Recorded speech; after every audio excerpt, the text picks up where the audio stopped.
Yeah. Thank you. So I'm Laura.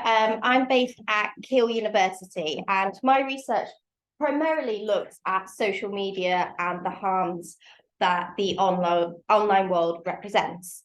But I'm in the process of putting together, which will hopefully be successful, a funding bid to look at young people's perceptions of online harms.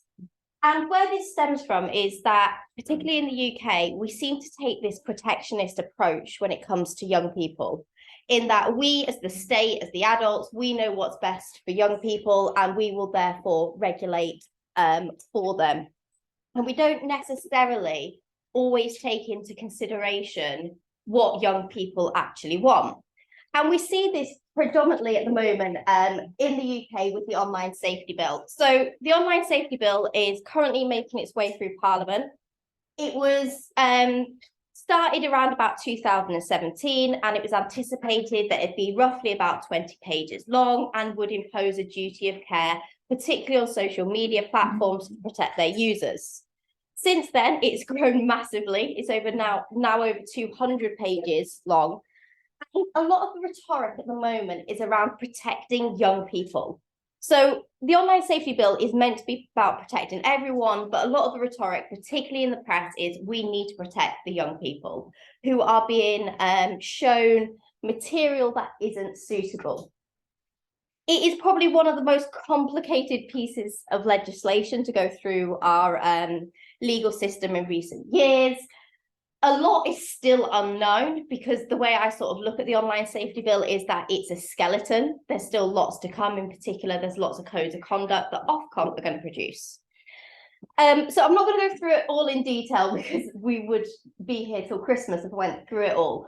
But one of the most controversial aspects is this awful but lawful clause, which is included within the Online Safety Bill. So initially, this also applied to adults, in that for platforms that had the most regulation through the Online Safety Bill, they would have to remove harmful but legal content for adults.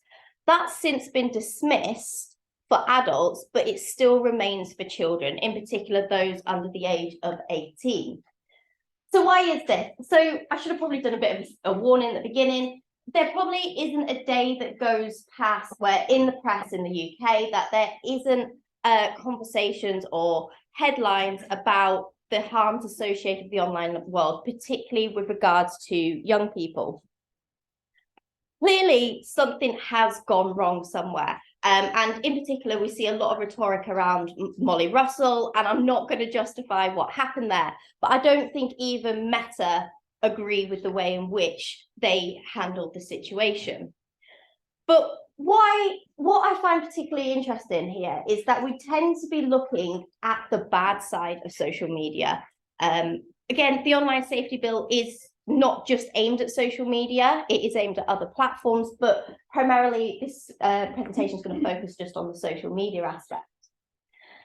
And this sort of rhetoric and these continuous headlines creates a moral panic. The digital world is the moral panic that once was smoking, or when I was a teenager, it was teenage pregnancy. Now we're more worried about the online world than we are about smoking and sex. So why do we sort of have this approach then? Well, we've seen the rhetoric being very much about we need to protect young people. Look at these headlines, look at what they're being exposed to. They are being exposed to harms that are going to have a significant effect on their overall well-being. And it is very much the classic Simpsons meme, won't someone please think of the children? And this seems to be the dominating theme behind the Online Safety Bill. So it is meant to cover everything, but a lot of the rhetoric, like I said, is around protecting young people. So how is the Online Safety Bill anticipated to apply when it comes to young people? So in particular, platforms are split into essentially a number of categories. So the first category is you don't fall in within the Online Safety Bill, you don't have to worry about it. Then you have a category for search engines, such as Google, and then you have another category which are for the biggest platforms, and then a medium sort of category. We still don't know what the difference is going to be between those two categories. That will be for Ofcom and the Secretary of State to decide in the future. But it is very likely that the likes of Facebook, Twitter, TikTok will fall in that category, which has the highest threshold of the highest protections. So the bill will make social media companies legally responsible for keeping children and young people safe online. It should protect children by making sure that social media platforms remove illegal content quickly or prevent it from appearing in the first place. This includes removing content promoting self-harm. So this is where the likes of Meta or TikTok will have to make a judgment on our legal rules in the UK and make a decision whether that particular content breaches our criminal law framework. Prevent children from accessing harmful and age-inappropriate content. So what we're talking about there is this awful but lawful sort of clause. So it's not necessarily illegal content, but it could be harmful to children. And a lot of emphasis is placed on this idea of harm, but yet there's no definitive definition of what we consider harm to be. And there's still a lot of discussions, particularly within the criminal law framework. At what point do you regulate for harm? Enforce age limits and age checking measures. So you will, as a platform, have to check if children can access your platform. If children can access your platform, you have to protect them, even if they're not meant to be on that platform. Ensure risk assessments are carried out and provide parents and children with clear and accessible ways to report problems when they do arise. So we can sort of see this protectionist approach throughout the online safety bill. And as I said, the one that is causing probably the most discussions and what's going to cause probably the most issues as we proceed forward is content that is harmful to children. So primary priority content that is harmful to children means content of a description designated in the regulations. So what we've done is we've essentially classified different harmful content. So we've got priority harmful content. So that's things like terrorist material or child sexual exploitation material. We then have priority content that's harmful to children. That will be things that are illegal within the criminal law framework. But what we also had is, if you look at 4C, is which presents a material risk of significant harm to a number of children in the United Kingdom. That is the awful but lawful clause. So we might go, well, actually, that's a good thing. If it's harmful, we should stop children or young people actually looking at it. But what actually does that mean? So where do we sort of draw the line? So one of the things that I emphasize a lot is in the UK a couple of years ago, there was this Momba challenge that caused a lot of uproar. So this was the idea that this character would appear in YouTube videos and it would encourage children to do different acts. And it would frame from pinching yourself up to asphyxiation. It caused a massive panic. It caused schools to send out letters. It caused a lot of parents to rethink what their children are accessing online. Actually, it was all a hoax. That never actually existed. But it did show that actually there is an education issue here, an education issue that isn't reflected within the online safety bill. So under the online safety bill, what that would do, if that was to arise again, it would allow the Secretary of State to have the power to tell social media companies, basically, you need to remove that or we're going to fine you. But what about other things that might be predominantly harmful, but we would see actually on a day-to-day basis? So things around the war in Ukraine and Russia. Arguably, some of that material is harmful, but should you be protecting children from seeing the darker side of humanity? Should we have them in this whole Disney-style sort of context where we show the world in its nice light without actually accepting that there is a darker side to humanity? What about things like McDonald's adverts? So we know there's an obesity crisis.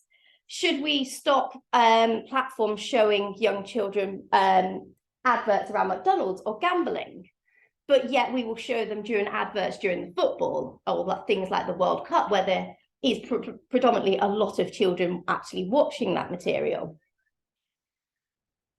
And what is anticipated to also be included in the online safety bill is a clause to stop social media companies promoting crossing the channel in a positive light, which I find absolutely horrific, that we are thinking about regulating the fact that people might be crossing the channel for other reasons than what the press or parliament or the government want us to believe.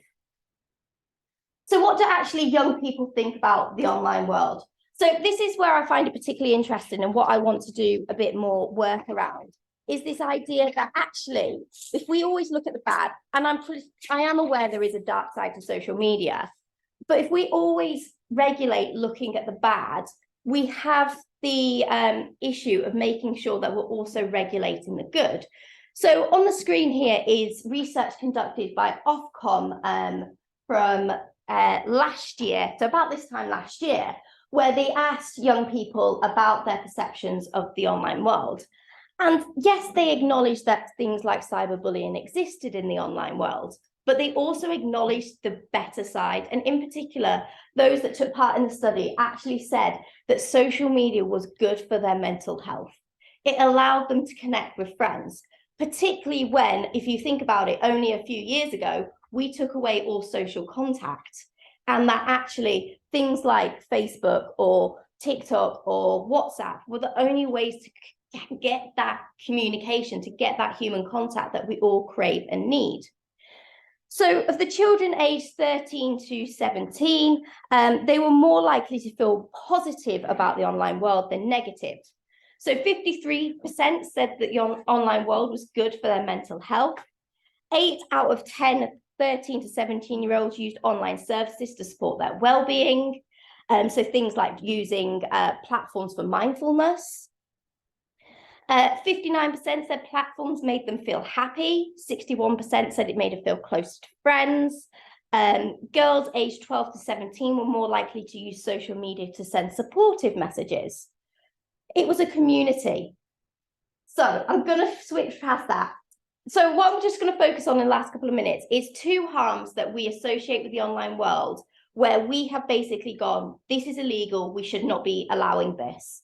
Or we are going to go, this is illegal, this shouldn't be allowed. So in particular, sexting. So although we use the term sexting, actually research has shown that young people don't even actually use that term. They don't know what sexting is. It's more nudes or the sharing of nudes.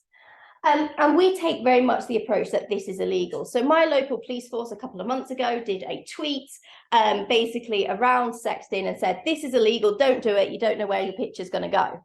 I questioned that, saying, well, yes, technically it is illegal because of the way the criminal law framework is in the UK. If you're sending nudes under the age of 18, that is technically child pornography. But actually what you're doing is victim blaming. My police force blocked me on Twitter. They did not like me challenging that. But research has started to emerge that it's not always harmful. So it can be done for pleasure. There is growing research that actually it puts off sexual activity for longer. So if we think about when I was younger, the moral panic was around teenage pregnancy. This has actually solved that issue. To flirt, to express sexual desire. There are some issues that is seen as a new way to start a relationship. I get that that shouldn't be a positive, but that should be more about education. It shouldn't be about this is illegal, let's not do it. And one of the other issues that we're having, particularly around the online safety bill, is this emphasis around mental health and what young people see. So there is going to be a clause within the online safety bill to stop the sharing of images or content that promotes self-harm. Again, that can be, we can see why that might be the case, but how do we stop material being removed where someone might talk about a crisis that they were in a couple of years ago? Are we not judging them? If someone shared an image of previous scars to show, look how far I've come, is that actually necessarily a bad thing that we think it is? Because that's not necessarily encouraging someone to self-harm. What that's doing is actually creating conversations, and we've come a long way, particularly in the UK, around online harms and around mental health.